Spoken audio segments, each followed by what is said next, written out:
Everybody, welcome to the Bridge the Gap DFS YouTube channel. Excited to be back with you guys. It's been about a month since we did one of these. Most of our content's been coming the way of the live podcast on Twitch and getting the podcast off the ground. Now that that's off the ground, I promised you guys some football stuff now that we're here in August. So we're going to do something a little bit different. It'll be similar, but we're going to do a lot more computer work and a lot less PowerPoint. And I'm going to try to walk you guys through some stuff, and hopefully you guys can learn a couple things. So this is the 7 habits of highly effective DFS players and how we can apply them to NFL DFS. And the reason we're going to apply them to NFL DFS instead of just calling this the highly effective habits of effective NFL DFS player is because I'm not one of them. I'll show you guys my results from last year in NFL. They weren't that great, but as most of you guys know, I've done pretty well in baseball and basketball. So I'm going to try to take some of the foundational habits that I've been trying to help you guys establish and show you guys some of the things that I'm doing this year to hopefully make that leap into my first, really big breakthrough NFL season. So this is what we'll be covering today. I outlined about 7 different things: putting in the work, knowing your enemy, bankroll management, contest selection, roster construction, patience, and having fun. A lot of this stuff we've talked about. Now what we're going to do is just try to reverse engineer it into the NFL and see if there's some things that we can do to start putting together a productive, successful process. I'm definitely not the best person to talk to you guys about NFL strategy, so there won't be a lot of strategy. This will be more about how using the tools. I will point you in the right direction, though, of where to get help in terms of strategy and who can teach you better than I can. So hopefully this helps lay a nice foundation for you guys and gives you guys some things to solidify and build upon. That's pretty redundant, so I apologize. So we'll just dive in. We have a couple announcements.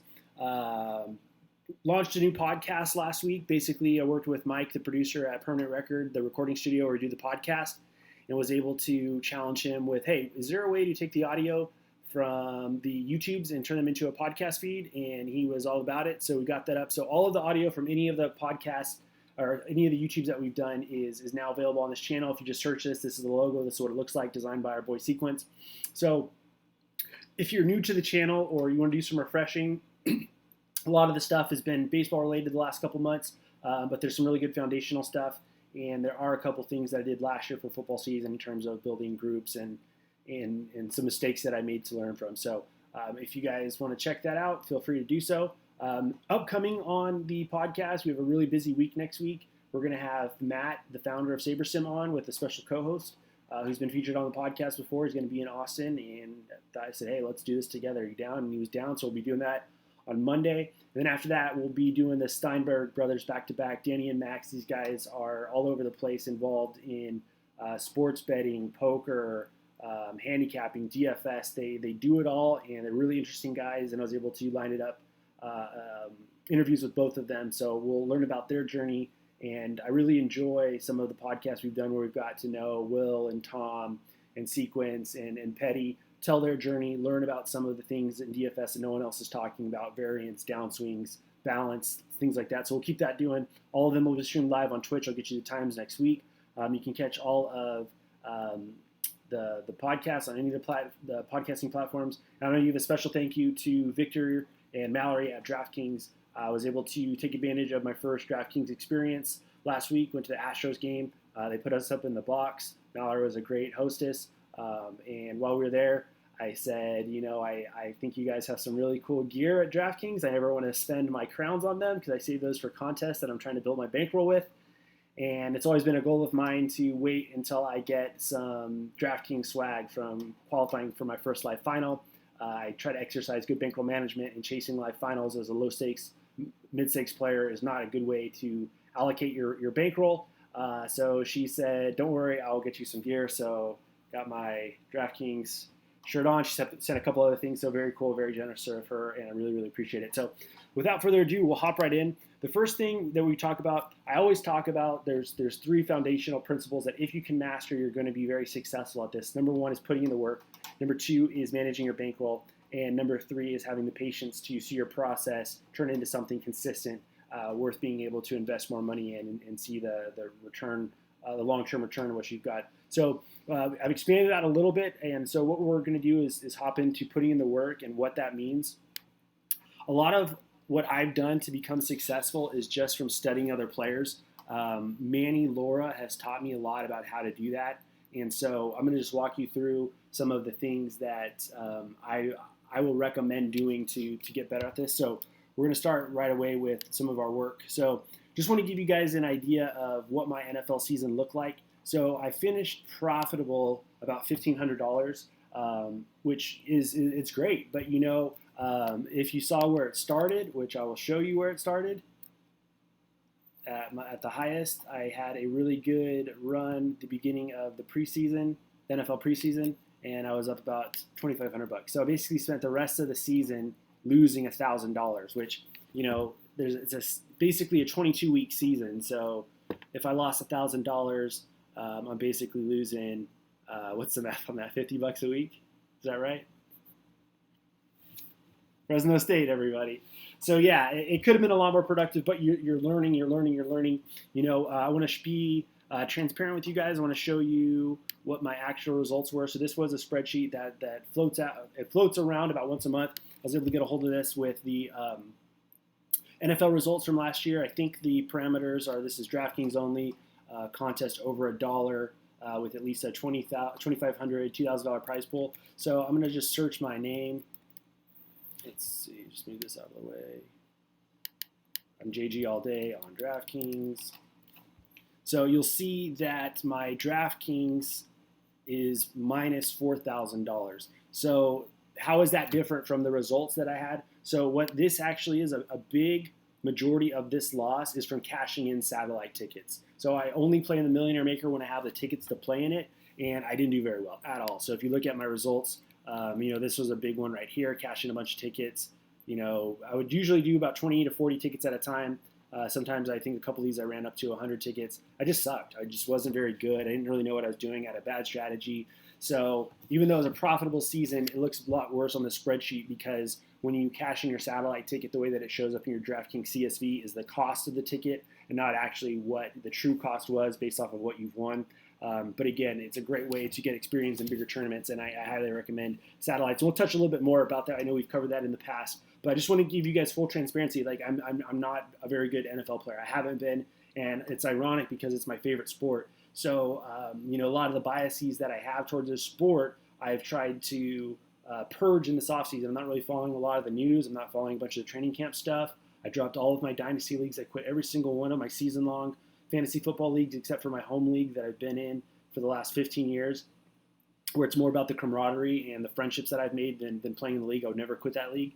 So we got a lot of work to do this season. So I'm going to show you guys some of the things that I'm going to be doing to hopefully build off of what was a pretty frustrating season last year and hopefully can be a better one this year.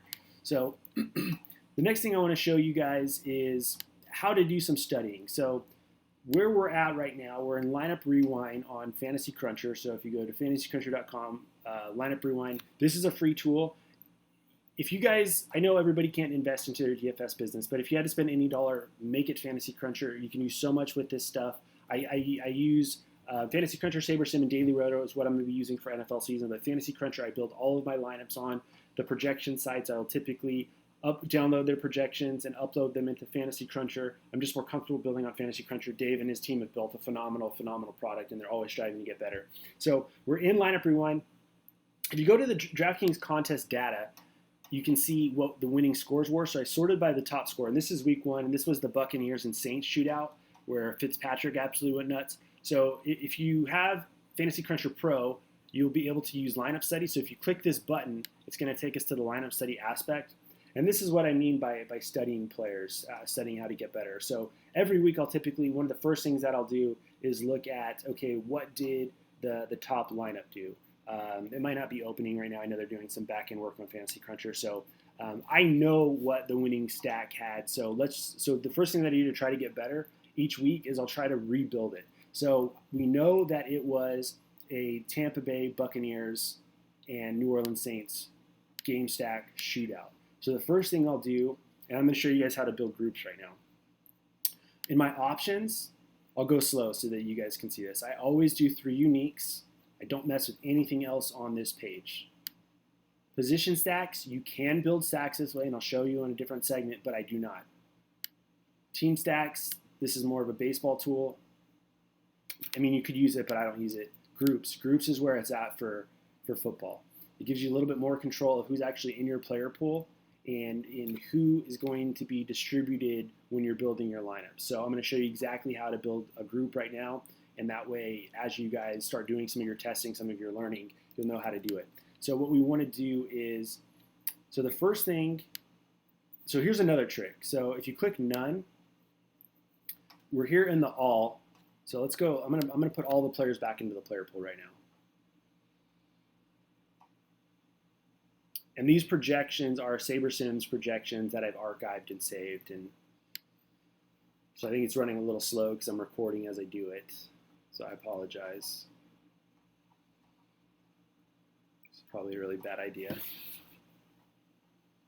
Okay, so you'll notice here that some of the players do not have projections. So it can be really annoying unchecking and checking all these boxes. So here's a tip, here's a trick. This is what I do every single time when I am loading projections. I'll clear everybody out of the player pool.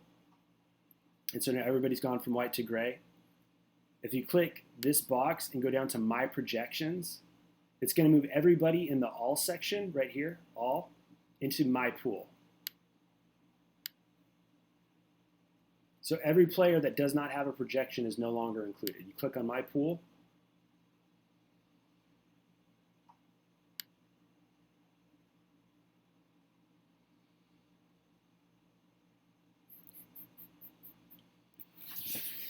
Dead air. Might as well check my baseball scores while we're waiting. Okay. All right, so what we want to do is let's build this game stack. So we're going to build our group. We're going to build Ryan Fitzpatrick group because I know that he was the Nuts quarterback that week. So the first thing that we want to do is I usually just like to sort by projection. And Manny will always say, make sure that whoever you're putting in your pool, put good players in. So some of these guys with projections, we're just going to automatically take out. So and obviously we're not going to include the defenses in our stack. So right now I'm just going to uncheck guys who probably were not worth having in this game. And I'm not going to use any hindsight bias. So looking back, I probably would have had Jordan Howard in this initial group. Wouldn't have had Josh Hill, wouldn't have had Cam Meredith, would have had the running back, would not have had Gillislee.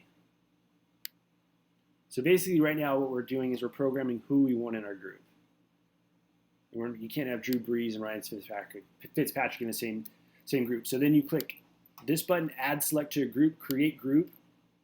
The first thing before you do anything, always is click Save. If you do not click Save, it will not save, and you're going to be in for a rude awakening. Using the stacking tool is faster, but this is a way where it's better to build the groups, but it is a little bit more work intensive. So I always click Save first. The next thing we're going to do is we're going to highlight our captain, which is going to be Ryan Fitzpatrick. So what we're telling the computer is whenever Ryan Fitzpatrick is in a lineup, we want to have Ryan Fitzpatrick with at least one player from this group. So because this game shot out, I want to have Ryan Fitzpatrick plus 4 other people from this group, and let's see where that takes us. I always label my groups with the team name and then the quarterback's name. You don't have to do it that way. I'm just thorough and kind of anal about it. All right. So now that we have everybody in our group, and the other thing we do is I was messing around with some player exposures. If you want to change your player exposure, you just click on this, change to what you want to change it, apply. When you're building a specific game stack, I would leave this at 100. I probably wouldn't. I look at limiting my player pool at some of the higher variant positions like wide receiver, but when I'm building a game stack, I want to make sure I leave this open to 100%. You don't have to do that. Again, don't listen to anything I say. Obviously, I've struggled winning at NFL. I'm just trying to help walk you through some of the tools. And you can, just to show you what they can do, and then ultimately you have to decide how you want to go about using them and running them. So we're going to click on the main slate. And again, it could take a second, so I apologize. So what we're going to do is we're going to lock Fitzpatrick, and then we're going to see if we can get a lineup over, we'll start out with 20. We'll lock Fitzpatrick. And to lock a player, you click this lock button. It'll show up over here, lock. So Fitzpatrick is going to be in every single lineup. So we're just going to run 20 Fitzpatrick lineups and see what we get.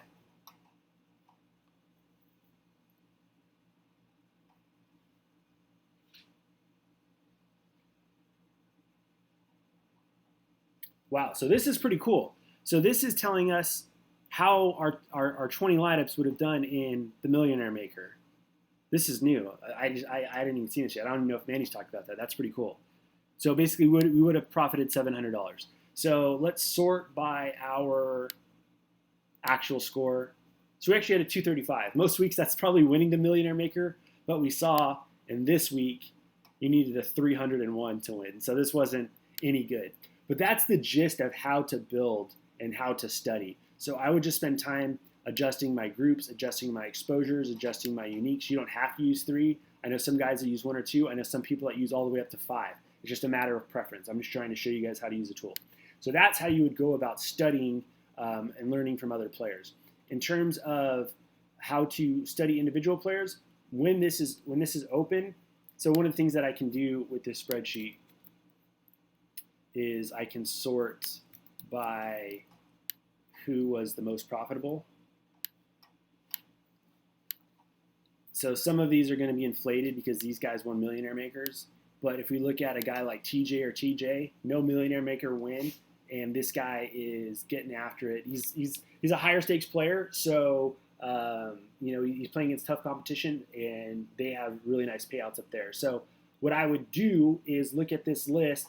Obviously, Giant Squid's awesome. Like, he's a SaberSim guy. I would definitely study him. But I'm just trying to look at some of these guys who, if you take out the Millionaire Maker, that can skew the results. But Squid still had a nice season. If you take out the Millionaire Maker, made $77,000. But TJ making $400,000 without winning a Millionaire Maker is pretty freaking incredible. So he would be a player that I would go back and look at in lineup study and see what he's doing. Because what you want to look at is how many quarterbacks are these guys using? How many running backs are they using? What does their player pool look like? Again, there's no right or wrong answer. It's just a matter of, what does it look like when you are adjusting for different factors that guys who are way better at this game are doing, and try our best to replicate them. So as I talk, I'm just going to run 150 to see what we could have got. So going back to our example here, I would be looking at a guy like TJ. Mr. Goodseats is another really amazing player. FJ Bourne is a pro. He's awesome. Brandon Adams is really good at football. One of my favorites, Wakey Wakey, Mock Love, and Chipotle Addict. Dandy Don. I mean, these guys are straight up studs. So these names that you're seeing in a spreadsheet like this, or on top of the high stakes contests on a regular basis, are the best of the best for a reason. They're putting in a lot of work, and we can study them to help ourselves get better. So I would look at what their player pools look like on a regular basis, and you can do that in lineup study. I know that Fantasy Labs has a tool as well. If you go into their contest dashboard, it's a little bit more challenging to look at specific players, what they're doing in every tournament, but they have the big tournaments there to be able to look and see what they're doing. And I always like to see how many quarterbacks are they using. Are they running game stacks? So the difference between a game stack and regular stacking is Ryan Fitzpatrick plus Deshaun Watson, or plus Mike Evans, or plus O.J. Howard, someone from his team. A game stack would be Ryan Fitzpatrick plus Mike Evans, and then coming back on the other side, having Michael Thomas and Alvin Kamara. So that way, in the NFL, you really want to shoot for shootouts. So in MLB, we talk about find the runs, win the slate. With football, find the shootouts, win the slates. And, I don't want to advise you guys on how to do that, because I feel like it would be misleading with me, myself, not having a ton of success. But I would look at, so I shouldn't say, don't stay away from Vegas totals. Everybody's going to use that. So with at number 1, everyone's going to be using that data. But number 2, nobody really talks about this, but when Las Vegas is setting a line on a game, they're not trying to be accurate. They're trying to divide the betting market. So if we're looking at a game like this, it probably had a total in, the 50s, and it shot out. So obviously it went over the total, and that was a good indicating factor. So I'm not saying that there isn't merit, but just to understand that there's inherent flaw, because they're trying to divide the market, not necessarily be accurate. They want to be accurate to a certain extent, but at some point they're going to try to put the game total in a position where half of the market is going to bet on the over, half the market is going to bet on the under. Half the market's going to bet on the Saints to cover the spread. Half of the market's going to bet on the Buccaneers to cover the spread. So use it as a guide, but don't take it as biblical truth. But everything you read, that's pretty much what everybody uses. So again, if we want to be successful, what can we do? What can we look at that nobody else is seeing or taking the time to look at or overlooked to find an advantage? So while that still runs, I want to walk you guys through a couple other great resources to help you put in the work. Learning from the best. I've talked about Manny Laura a ton. His Twitch, so Lineup Study is one of his sites. It's now been incorporated into Fantasy Cruncher. He's got a video library in here. You can go back and watch his old videos. So if you go in here and search anything NFL related, he's done player studies on the Chipotle brothers. And when I say the Chipotle brothers, Chipotle Addict, Papa Gates, a handful of other players. A lot of the stuff that he did last year is extremely applicable to this year. He's also got a podcast called The Study Minute, and he also does his own YouTube series, I believe, also under the same name. His